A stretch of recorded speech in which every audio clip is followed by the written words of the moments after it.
Hey guys, it's Holly. So today we're going to have a look at the brand new LEGO Harry Potter gift with purchase, which is the Gryffindor Dormitories, or technically it's the Hogwarts Gryffindor Dorms, which is set 40452, and this is currently running as a gift with purchase. At least it's already started running in Australia, and you have to spend $100 in order to get it, which is kind of steep, especially considering it's exclusively on LEGO Harry Potter products. And the reason I say it's steep is because these products have existed for a while. There's nothing new. So if you've already bought everything, it becomes quite a bit of an annoying issue to have if you really want to get this. Hi, I'm editing. I forgot to mention that this set was kindly provided by LEGO for review, so thank you very much, LEGO. Okay, let's go have a look at it. Here is the promo all built up, and straight off the bat when I'm talking through this, I really just want to talk about the set as a set and not really sort of any of the contextual stuff that comes along with this set being a gift with purchase until the very end, because I feel like that really impacts a lot of my decision here.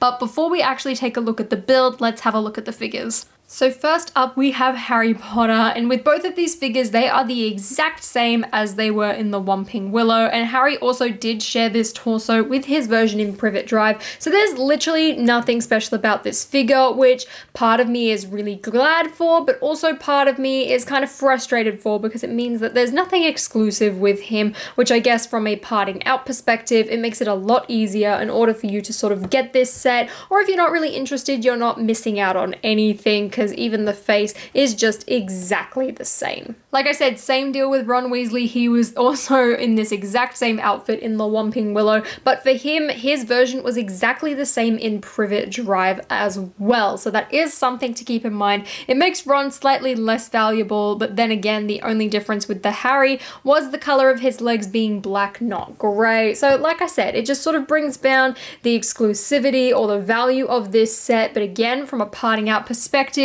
you're not missing anything. Then here is the build itself. So straight off the bat, you'll recognize that this is the same sort of modular style as all of the other Hogwarts buildings for 2021, which I like because it blends in pretty easily. And I personally just think this system is a lot easier to sort of display and organize and even just mock out from that sort of perspective. So just like the bathroom and majority of the sort of Chamber of Secrets and fluffy sets, you get this little bar at the top, which you can put on if you're stacking them, or you can take it off in order to make it feel a tiny bit more open if it's just standing on its own. However, chances are with this set, I mean, you have to purchase LEGO Harry Potter in order to buy it, so maybe you're picking up some of the new 2021 sets, so this will slot right in. Now, initially with this promo, the chocolate frog wall, while I thought it was really smart, kind of annoyed me because I thought it was blocking things. However, this entire piece can actually slide out and expose sort of more of the Gryffindor Dormitory. Now, we'll come back to the chocolate frog tiles, but I just really want to talk about this in terms of build. Firstly, I really like the design. I think it's adorable.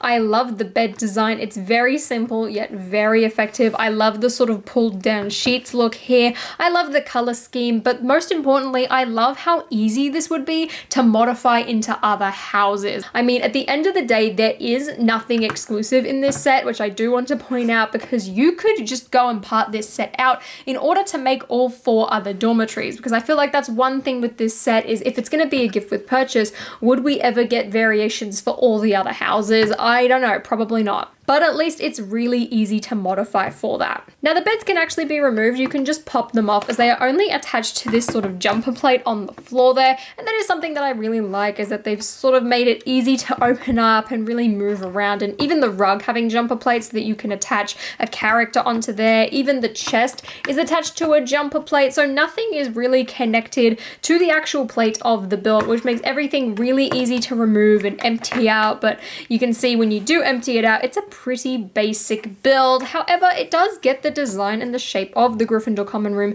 pretty well, in my opinion. I think it works really nicely, and I really like the build techniques of these windows all being horizontal and just sort of slotted in there. If I rip off the roof of this build, you'll see that this center console sort of completely pops out, and these bits on the sides are actually attached via some studs on the side here, which I thought was really neat and really clever in order to build it. And that is how you get this sort of railing system in order to attach the chocolate frog stand. And in terms of the build itself, these rails are my only complaint. I do not like the fact that they are black. I think from the inside here it works, especially when you put the chocolate frog thing in itself. I think it works pretty neatly, but the problem is when you turn it around, the black feels incredibly out of place with all of the other Hogwarts sections that we've gotten. But at least as well, you could modify this and just add another tan plate here and get rid of that railing system and the chocolate frog card display in its entirety, which I'm kind of tempted to do, honestly, but at the same time, it's quite nice having a nice, easy place to put your chocolate frog cards. Now, having a look at the beds, you'll see that there's really not that much to them. Firstly, the chest just has a letter on the top, as well as a basic candlestick that you could very easily make yourself. And then the beds, again, have a nice simple build, which personally I quite like. I don't want it to be too overcomplicated. However, I do sort of wish that there was another plate here, just so that it didn't have a giant gap in these beds. But besides that, I think they're really neat. And again, you could swap this out to be green and have this be dark green, and you've got Slytherin. Now, the last aspect to this set, of course, is the little chocolate frog board, and in this set you get 4 different chocolate frog cards. So the ones that I got in this one luckily were all different, and I've got the Silver Dumbledore, Godric Gryffindor, Garrick Ollivander, and Newt Scamander. But the tile is just an 8x8 medium nougat tile. There's really nothing special to it, and then you just slot it in here alongside the little railings, and then you can display it on the wall, which I thought was pretty neat because there really wasn't anywhere for any of these pieces to go in any of the sets that released this year, so I'm glad LEGO sort of thought that through with the gift with purchase. The only thing that is sort of frustrating is that if you put the chest here, it actually blocks the 2 chocolate frog cards at the bottom, so you can't really see anything. But then again, you don't really have to put that chest in if you don't want to. Personally, I kind of prefer the build without the chocolate frog card. Again, I feel like it just looks a lot neater, and in that case, I would probably want to swap out these railings and even the black tile at the very bottom, just so that it looks a lot cleaner in terms of color scheme. But before I sort of wrap this video up and really go into my thoughts overall, I wanted to show you guys what this would look like with a full set of chocolate frog cards, which I was actually lucky enough to be able to get them all. I had to purchase, I think, about 3 or 4 off Bricklink in the end, because I thought it was probably better just to do that than try and see if I could get any in like my advent calendar or something like that, which I still haven't opened. So that is the entire wall with all 16 of the chocolate frog cards. But as you can see, when I have this full wall, you can sort of see how annoying it is to have that chest in the middle, because it really blocks it off, and I think it's so much more impressive having all 16 of these chocolate frog cards upon the wall like that. Not to mention how much better it looks than just having sort of 4 here, although since it is a gift with purchase, you're going to purchase other sets, probably going to be 2021 ones, which means you can fill up this board hopefully a tiny bit more. So that's the entire set. Now for my thoughts on this. Now, as a set itself, excluding any sort of reference to how you get this set, I really like the build. I think it's really cute. Like I said, the only sort of complaint I have is the black railing. I wish that was a different color, because to me, it just looks incredibly out of place. I love the customizability. I love how you can very easily swap it out to other houses. Overall, I think it's really good. The big problem for me is how to get this set. So firstly, there are the people like myself who at the point of this promo releasing had every single Harry Potter set, which means you would have to repurchase duplicates in order to get this.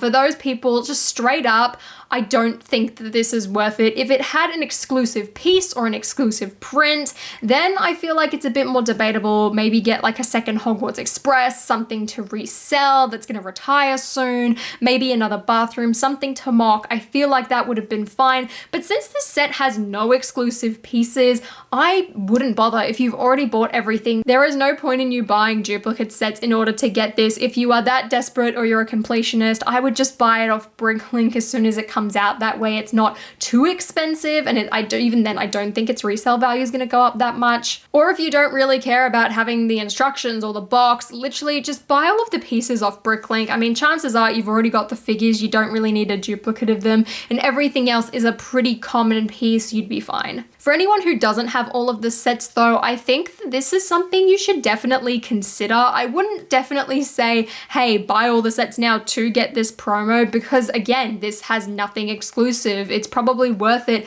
just to hold out and wait for a sale. I mean, if you're looking for something like the Hogwarts Castle or Diagon Alley that literally just barely ever is discounted, then yeah, I feel like this is the prime time to get it. If you delayed the Hogwarts Icons, again, prime time to get something like that. However, something like buildable Harry and Hermione, those literally were just 50% off at Target in the US, so it's probably going to be better off in terms of value and your money to just buy it from Target on sale rather than buying it from LEGO. Now, like I said, I really like this build, but I just don't think that it's worth sort of the circumstances that surround it. I mean, for me personally, I was going to be one of those people that had to go and buy it and buy duplicate sets in order to get this, and considering there was no exclusive pieces, it's not worth it. I'm very fortunate and very lucky that I didn't end up having to do that in the end, and I can tell you right now, if I didn't make review videos, I would have just bought this off Bricklink. I wouldn't have spent the money, so I'm very grateful that I was able to do that. But yeah, for you guys, I really don't think it's worth buying duplicate sets. But let me know in the comments down below what you think of the build, and also, are you planning on getting it? What do you think of the whole gift with purchase release situation and all of that? And if you're planning on getting it as well, let me know. Are you someone who has all of the sets already, or are you someone who is missing out on a few? But if you guys enjoyed this video, please give me a thumbs up and consider subscribing to my channel down below. And until next time, guys, I'll see you later.